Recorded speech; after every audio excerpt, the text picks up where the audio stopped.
સુરત મહાનગરપાલિકામાં કામ કરતા શ્રેણી 1 થી 2 અને 3ના ક્લાર્ક દ્વારા આજે કોર્પોરેશન ખાતે વિરોધ કરવામાં આવ્યો હતો, જેમાં મોટી સંખ્યામાં ક્લાર્ક જોડાયા હતા. વિવિધ માંગણીઓને લઈને ધરણા અને ગરબા કરાયા હતા અને સુરત મહાનગરપાલિકામાં છેલ્લા 10 વર્ષથી ક્લાર્ક તરીકે ફરજ બજાવતા હોવાને કારણે નિયમ અનુસાર તેમણે પ્રમોશન આપવાનું હોય છે, પરંતુ રાજ્ય સરકાર દ્વારા આ બાબતને ગંભીરતાથી લેવામાં આવી નથી. હજારો ક્લાર્કો સાથે અન્યાય કરવામાં આવ્યા છે. પ્રમોશનની સાથે સાથે બીજા અનેક એવા પગાર સહિતના મુદ્દાઓ છે કે જેને લઈને હજી અમારી માંગણી પૂર્ણ કરવામાં આવી નથી.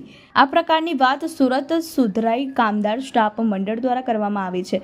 ઇતિહાસમાં પહેલી વખત આવો વિરોધ નવરાત્રિની આજથી શરૂઆત થઈ રહી છે, ત્યારે ઘણા દિવસોમાં પહેલાથી જ સુરત સુધરાઈ કામદાર સ્ટાફ મંડળ દ્વારા જાહેરાત કરવામાં આવી હતી કે 3 તારીખે કોર્પોરેશન ખાતે ધરણા કરવામાં આવશે. એટલું જ નહીં, પરંતુ જાહેર સભાનું પણ આયોજન કરવામાં આવશે.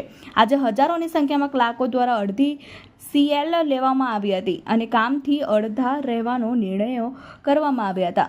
સફળતાપૂર્વક તમામ આ કાર્યક્રમ જોડાયા હતા અને સુરત કોર્પોરેશનના ઇતિહાસમાં પહેલી વખત આટલી મોટી સંખ્યામાં એકત્રિત થઈને પોતાનો વિરોધ કોર્પોરેશનમાં ગરબા રમીને દાખલ કરવામાં આવ્યો છે. દશેરાએ અધિકારીઓના પૂતળા બાળીશું. સુધરાઈ કામદાર મંડળના પ્રમુખ ઇકબાલ શેખે જણાવ્યું હતું કે વારંવાર માંગણી છતાં પણ અધિકારીઓ અમને ગણકારતા નથી. આજે અમે તેમને ચીમકી આપીને છીએ અને આગામી દિવસોમાં ઉગ્ર આંદોલન કરવામાં આવશે. 9 દિવસ સુધીની મોહલત આપવામાં આવી રહી છે.